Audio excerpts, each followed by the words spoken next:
बात बात में मुंह फुलावेलू, पिछले जन्म में फुलावना रहू का? रघु बात बात तो भोके लागे नहीं, पिछला जन्म में कुत्ता रही का? ए सोना, हमरे लिए 2 किलो जलेबी लेता। हाँ हेलो, फोन कहाँ लगौले बाटी रे? काने में।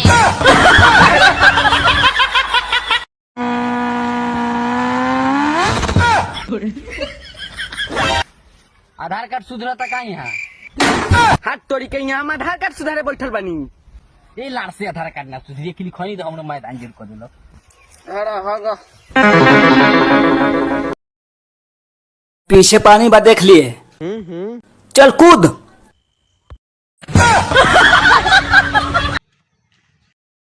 रमुआ तू तो जीत गल बाड़े, भौजी के मार न दबा के। जाए सारा हार गेल का? ए भौजी अब तुहार बारी आइल बा, पारा चाप के। नो नो नो नो।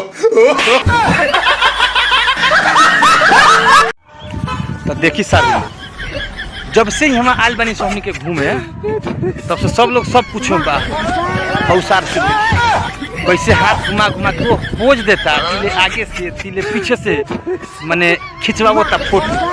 हई देखी कैमरा कैसे लगा होता है, यहाँ तक एकदम पीछे से पोजीशन बना के कैमरा खींच ले का सर हुए। कई बार आगे से पीछे से, कई बार आगे से खींचा।